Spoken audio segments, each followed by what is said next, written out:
a 2019 Honda Civic, and today we're going to replace the remote battery.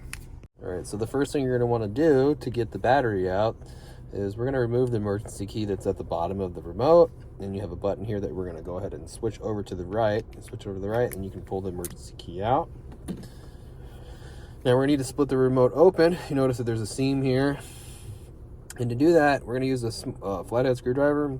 And you see where these two guys are right here. This what do you call it? This space that's right here, right in between these two parts. We're going to stick the screwdriver in like this. All right, and we're going to pry the remote open. Okay, it's very simple. Take the back cover and take it off. Okay, now we're going to want to hold on to the remote like this because all this can fall out. All right, this thing can fall right out. So we'll hold on like this. And then we'll use the screwdriver to pry the battery up and out of the remote. I'll show you what size the battery is. Battery is going to be a CR2032 battery with the positive sign facing towards us.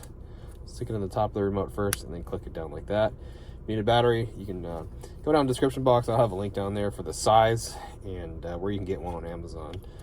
But yeah, just get the back half, just squeeze it on there. It should lock. Click and pop, all that. Get the emergency key, stick it in, and if it locks in, you're all done. I hope the video was helpful, and if it was, appreciate it if you hit that like button and leave me a comment.